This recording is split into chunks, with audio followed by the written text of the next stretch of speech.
Hey, I'm here with Kerry O'Brien with Walnut Creek Masters with the U.S. Masters program. Kerry's talking about free flow. Free flow is really helping adults understand how to start acclimating and getting into the water. But one of the key components of that is understanding what your body does in the water. So, Kerry, can you tell us about this? Sure. This is just an illustration that we use when we meet in the classroom prior to every class, and it's showing them that how their body is set up. So we've illustrated a little dumbbell down here where their pelvic region is, because that illustrates the heaviest part of their body. That's where all the bone mass is. We put this balloon up around where their lungs are, because that's the most floatable part of their body, because it's capturing and holding air. So the body has a natural tendency to want to sit in the water with hips low and the chest high, which is not a great way to go through the water. It creates a lot of drag, and water being 800 times thicker than air, it's not a good way to go through the water. So they can either vigorously kick their legs to try to lift their hips out of the water, which is what most people think they need to do, but that's highly unsustainable, because that's where all the big mass is in the muscles and stuff. So it requires a lot of energy and a lot of oxygen. But if they learn to just press their chest into the water and use that to balance their bodies up, Right. this idea of pressing the T, Right.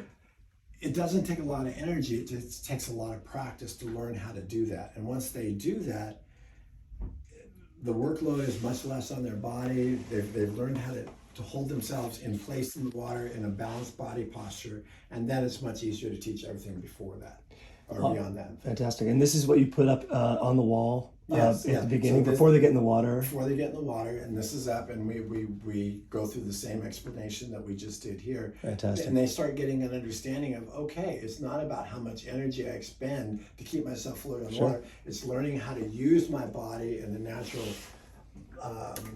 the natural physiology of my body and how it's made. So you're working with the water instead of against it? Right. And it's all about sustaining energy, because these people are learning how to swim. It's a heck of a workload on their body, even if they're in great shape, because it's not what they're used to doing. And again, it's trying to move their body through something that's 800 times thicker than air, which is something they don't normally do. Step me back. There's a snorkel just behind your right arm on the ground. Can you pick that up for a second? Would you mind talking a bit about the other aspect not at all. of recognizing what you saw with these swimmers who were trying to learn initially, the 7 seconds of, could you go through that? Sure. So the whole idea of free flow came by watching an adult learn to swim lessons and seeing that this high school student is working with 3 or 4 or 5 students trying to teach them how to swim, and regardless of what they're trying to teach them, everything starts and stops in 7 seconds. And I sat there and I counted 1001, 1002, and it was about 7 seconds, because they need to take a breath. So everybody stops, they stand up, they wipe their face, the water out of their eyes, and then they have to reprocess and restart again. So my thinking was that, what if we took the breathing out of it, took that out of the equation?